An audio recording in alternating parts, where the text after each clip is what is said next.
Welcome to Unleash Curiosity by Vital Pet Life. I'm Dr. Amber De Silva, veterinarian and advocate for integrative pet care. And I'm Donnie Yamamoto, founder and CEO of Vital Pet Life. We're so glad you're here. This is a space where curiosity, compassion, and science converge, where we explore the powerful mind-body connection that supports your pet's health and your own. Each week, we'll dive deep into the world of pet wellness, breaking down myths, exploring ingredients, and learning from expert voices across the industry. From nutrition and sustainability to transparency and advocacy, we're here to help you feel more confident, connected, and informed in your care choices. So let's get into it, because when we know better, we do better. This is Unleash Curiosity. Hi everyone, this is Dr. Amber De Silva, your team veterinarian. I'll be going solo today. As a dog owner, parent, and veterinarian, I'm excited for our discussion today. Today's guest is Karen Lee Stevens, founder of Therapy Dogs of America. A Santa Barbara native, Karen has spent the past 6 years providing uplifting therapy dogs visits to schools, senior care facilities, and community organizations. Karen also founded the Wag Well program, helping children in local schools build emotional awareness, empathy, and healthy communication skills. You'll often find Karen volunteering, accompanied by her beloved therapy dog, Buffy. Let's welcome Karen Stevens of Therapy Dogs of America. Welcome to Unleashed Curiosity, Karen. Thank you. I'm so happy to be with you. We are so excited to have you on our podcast. I think this is going to be a really cool discussion. So let's get right into it. Can you share the origin story of Therapy Dogs of America? What inspired the founding of this organization, and how has that mission evolved over time? Thank you for that question. Yes, I founded the organization 28 years ago now. Oh, wow. And from the very beginning, I was focused on bringing dogs and other animals into places like schools and nursing homes. And I was still working full-time in the high-tech world. And I didn't know if or even how the organization would grow. But 5 years later, I made the decision to formally establish a nonprofit organization, and I brought on a board of directors, and I started recruiting volunteers. And we held our very first therapy dog training class in my garage one rainy December. Oh, wow. And just 2 months later, we launched a Read to a Dog program in a local elementary school. And from there, we were off and running. And over the years, our mission really has expanded and evolved as we've learned more about the profound effects of the human-animal bond. And we know that our dogs aren't just companions. They're really powerful guides that can help us with everything from reducing anxiety and stress to improving social and emotional skills. And this is something I believe we've always known instinctively, that the connection between people and animals, it's really deeply therapeutic and can really significantly improve our well-being. And so that's been our mission from the very beginning, to empower people to live more fulfilling lives through the human-animal bond. That is amazing and inspiring. So cool. Can you share the different initiatives that you offer? And is there one that you find the most unexpected or has the most powerful impact, and why? Yes, absolutely. So we offer a range of initiatives, and they're all centered around bringing the healing power of the human-animal bond to those who need it most. So our core program has always been our therapy dog visits, and that's where our certified volunteer therapy dog teams visit people of all ages in a variety of settings, from schools and children's organizations to homeless shelters, hospitals, and senior living care facilities. And then we also have our specialized programs like ARF, which is an acronym that I made for Animals Plus Reading Equals Fun. And it places therapy dog teams in schools and libraries to help children improve their reading skills in a really non-judgmental and calming environment. And then in 2019, we launched our Wag Well mindfulness program in schools, primarily elementary schools. And we have trained instructors, primarily myself and one volunteer at this time, who teach mindfulness and social emotional learning skills to students and to their teachers. And yes, a therapy dog attends every class to add a sense of joy and calm to the classrooms. And then about a year ago, we began providing therapy dog visits at the Santa Barbara airport and to inmates at the Santa Barbara County Jail. And this is in their behavioral health department. And on top of all that, we were recently awarded a contract with Ventura County's Behavioral Health Department. And beginning later this year, we'll be bringing our therapy dogs into their outpatient centers throughout Ventura County. And while all these programs have been really powerful impact on the people we serve, I would say our work in mental health through our Wag Well program is particularly impactful. People, children especially, are really struggling with anxiety and stress in this world today. Yes. And they often find it really incredibly difficult to focus and stay present. And then when we introduce a calm, gentle dog into the equation, it changes everything. And that simple act of petting a dog, feeling their warm fur, observing their peaceful demeanor can immediately ground someone and switch their focus from racing negative thoughts and back into the present moment. And that's what I've been really focused on for the last 6 years, is teaching mindfulness in the schools. I'm just wondering how you identify dogs that are well suited to this sort of thing, and what kind of training you guys do to develop that. Absolutely. That's a great question. So it's something we talk about a lot. And the most important trait that we look for in a dog is one who's friendly, who enjoys human contact, and is comfortable in a variety of environments. And this isn't about being perfectly obedient, because we can train dogs to sit and to stay and to leave it. It's more about them being calm and having a gentle temperament. Mm-hmm. So the dog should be a willing participant who is happy to be petted and even hugged by exuberant children. And we look for dogs who aren't easily startled, who can handle unexpected sounds and movements, things like medical equipment, wheelchairs, and like I said, energetic children. So how long is that training process typically? When you identify a candidate, you think, I think this dog is going to be a good therapy dog, or it could be a good candidate. How long is that process? You know, it varies from dog to dog. Oftentimes we have people take our therapy dog training class. That's what most people do if they're interested in joining us as a volunteer team.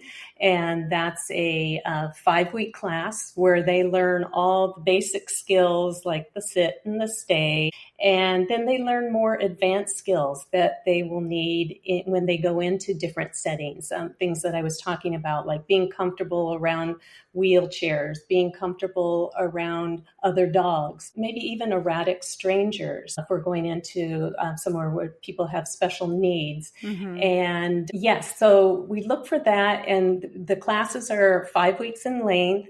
And once people graduate from the class with their dog, and we always say we've now given them all the tools they need to become a therapy dog team. That doesn't mean they immediately go out and become a therapy dog team.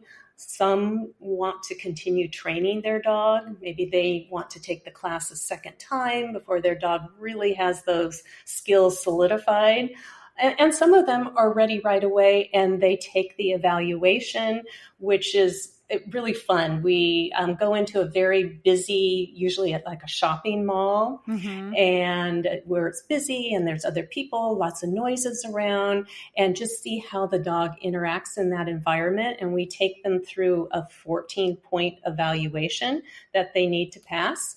And once they pass that evaluation, they are ready to go and they can become a therapy dog team. Okay. That is really cool. Your expansion to the East Coast and rebranding as Therapy Dogs of America is a big milestone. So what prompted you to expand? You're absolutely right. It is a huge milestone for us. After being a very small organization based in Santa Barbara, California, all these years, we have now expanded to the East Coast. And what really prompted the expansion is earlier this year, our executive director, Carrie Bradshaw, received a call from someone she once volunteered with at a children's organization in New York. And they both lived there at the time. And this gal, Heidi, was a longtime therapy dog volunteer, and she was actually interested in starting her own therapy dog organization. So she reached out to Carrie to brainstorm ideas about how she could start her group. And we saw an opportunity to really expand our programs nationwide. So we invited Heidi to join our organization. Okay. And the rest, as they say, is history. We rebranded our corporate name from Therapy Dogs of Santa Barbara to Therapy Dogs of America. And Heidi has really been instrumental in onboarding a team of volunteers to support communities in New York, New Jersey, and Connecticut. And by establishing this presence on the East Coast, we can really more effectively respond to the mental health and wellness needs of people nationwide. And it allows us to train more volunteers, and it allows us to create a stronger, more resilient organization overall. And, as we're all aware, the world has been a much more uncertain place since the pandemic. Yes. And it's really highlighted the critical need for mental health support and emotional wellness initiatives. And so our broader reach as Therapy Dogs of America really gives us the ability to reach more people and spread the benefits of that human-animal bond. Yeah, that's really cool. Like, instead of reinventing the wheel, join an organization that's already successful. It already knows how to do it well. And congratulations. That is a really great milestone. Thank you. What role do your volunteers play in bringing these programs to life? And how can someone get involved if they feel called to this work? Great question. I've said this for so long. Our volunteers are really the heart and soul of our organization. They're the ones who make every single visit and every single program possible. They spend countless hours training with their dogs, coordinating visits, and then providing that crucial emotional support to the young and the young at heart in our communities across the country now. And they're also our ambassadors. They're educating the public about the benefits of therapy animals, and they're helping to make our communities stronger and more resilient. So I would say if someone feels called to this work, the first step is to visit our website and learn about what's involved in becoming a volunteer. And the process really involves both the human and the dog. So for the person, it's about a commitment to our mission and a willingness to learn and to serve. And for the dog, it's about temperament and training. So it's really a rewarding journey. And we're always looking for compassionate people and their amazing dogs to join our team. So you are based on the West Coast and the East Coast, but are there opportunities, or have you had people come to your training program that live in other areas and then bring that back to where they live? At this time, we are based on the West Coast in Santa Barbara, and then we do have the chapter on the East Coast. And since it is brand new, we've just started that within the last few months. As time goes on, we're hoping to spread out to, the middle of the country and start filling in those areas. And I know we're going to just continue to grow at an exponential pace. So this is just the start. Yeah, very exciting. We know that animals offer comfort and connection, but have there been any specific moments or stories that reaffirmed why this work matters to you personally? Absolutely. Gosh, there's countless moments that reaffirm why I do this work. But one story that's always stuck with me involves my mom. During the last few months of her life, she actually passed away just about 8 years ago. She was my best friend and my biggest cheerleader. And it was a really sad time when I had to move her into an assisted living care facility that offered around-the-clock care. And she really didn't like being there. And she was really upset that some of the other residents were very withdrawn. They never spoke. It was very difficult for her. And I really wanted to help. So one summer, I sent out a request to our volunteers asking if they would sign up for a therapy dog visit and come to the home. And I had 12 teams sign up that summer. Wow. So a different therapy dog team was visiting the residents at that home every week for 12 weeks, that entire summer. Gosh, it made such a difference. It was amazing. And one week while we were visiting, one of the other residents had never spoken to anyone in the home. And when our therapy dog team was there, she spontaneously smiled and started talking about her own dog when she was a child. Oh.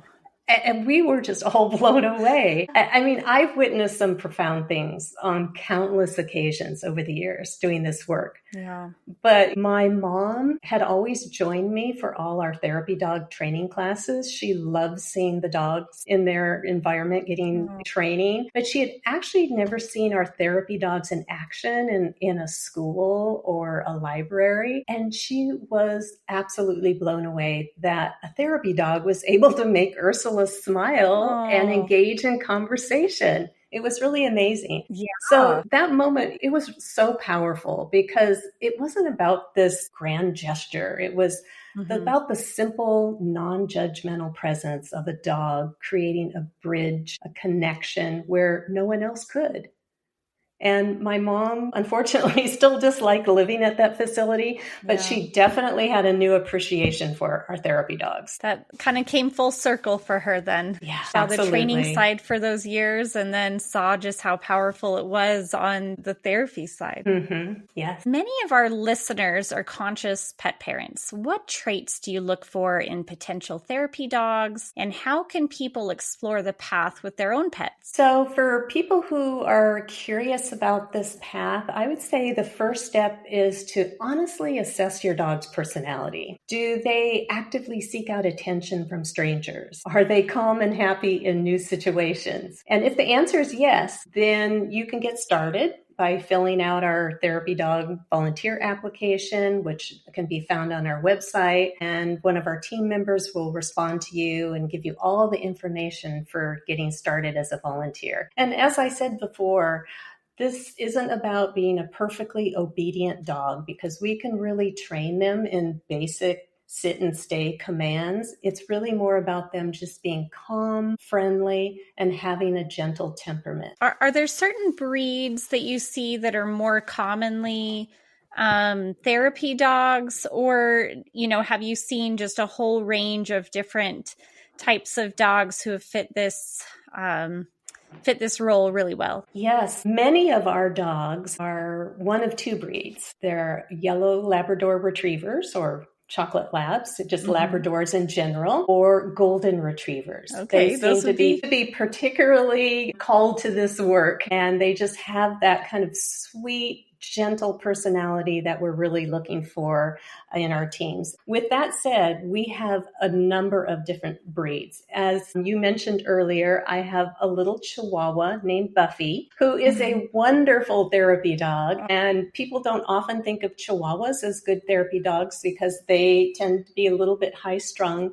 But Buffy, as the children always say in the classes, is the calmest little Chihuahua we've ever met. So she's very, very sweet. And so we have Chihuahua. She's our tiniest therapy dog. We have Australian Shepherds, Pug, like I said, Labrador Retriever, Golden Retriever, Bernedoodles, and everything in between. I'm probably missing a few of the breeds. So any dog, like I said, it doesn't matter the breed so much as its personality and its temperament.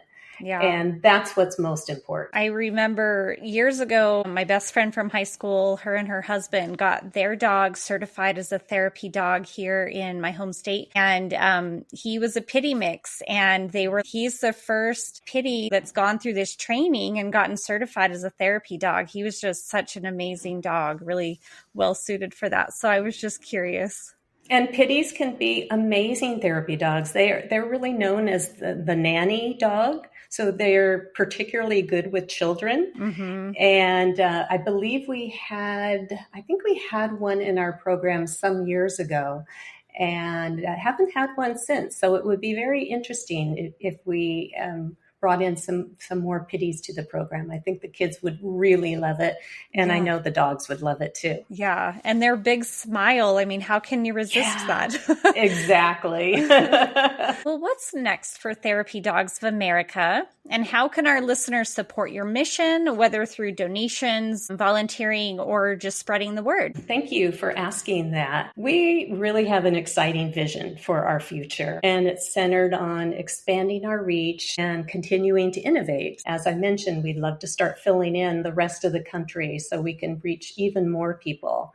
And so we're planning to continue building our volunteer base and forming new partnerships with a variety of organizations. So for listeners who are inspired by our work, there's several ways they can help. And the most direct way is through a financial donation, which helps us with everything from training and certifying our volunteers to providing liability insurance. Yep. And volunteering, of course, is essential. So we encourage anyone with a suitable dog to consider joining our team. And even if you don't have a dog, there's other ways to get involved, such as serving on our board of directors or helping with fundraising events. And simply spreading the word about our mission is a huge help too. So follow us on social media, share our stories, tell your friends and family about the incredible work our teams are doing, can help us reach new volunteers and supporters, and then ultimately bring the gift of comfort and joy to more people. And I also wanted to mention that I just finished writing my second children's book. It was just released. It's called Little Ruby's Big Dream. And Little Ruby is a nervous puppy. She's worried about everything and she thinks something's wrong with her. But she has a really big dream, and that's to become a therapy dog and help others feel calm and happy. So with the guidance of her wise animal friends, she learns how to quiet her mind and body, and she turns those once wobbly nerves into this beautiful gift she can share with the world. And I didn't have to go far for this plot. Obviously, I teach mindfulness in the schools, and I run a therapy dog organization. So it just kind of the two just kind of melded together and came up with the plot for this story. I'm so excited to share Little Ruby's Big Dream with the world. All the proceeds from the sale of the book go directly to our organization. That is so exciting. Congratulations. Oh, thank you so much. For all of our listeners, go out and get Karen's new book, support her organization. I think my big takeaways are, if you have the love and passion for helping people, for improving that human animal bond, check out Therapy Dogs of America. Karen, if there's anything that you want to say, just your takeaways or a little tidbit at the end. Yes, like I said before, I have been doing this for 28 years now, and it is just my passion. It's what I just love to do. Our teams, our staff, our volunteers feel the same way. And it's not just what we do, it's really who we are. So it's just a group of passionate men and women who feel called to do this work and to just share the love of therapy dogs far and wide. And it's been the joy of a lifetime for me. I don't see myself slowing down anytime soon. Yeah, I can see how it would be such a fulfilling job and not really feel like a job sometimes. Absolutely right. Well, thanks again to Karen Stevens of Therapy Dogs of America for joining us today. How can our listeners reach out to you? So our listeners can reach out to us through our website, and that is therapydogs.america.org. We have some really fun pictures of all of our therapy dogs, whether they're on the West Coast or the East Coast. So you'll see pictures of all the dogs and read a little bio about each of them. That's the best way for people to reach us and to get involved. Thank you so much, Karen. Thank you so much. It's really been a pleasure being here with you. Thanks again for listening. We'd love to hear your feedback. Let us know if you have any questions about this episode, and we'll answer them in an upcoming episode. Email us at podcast@vitalpetlife.com.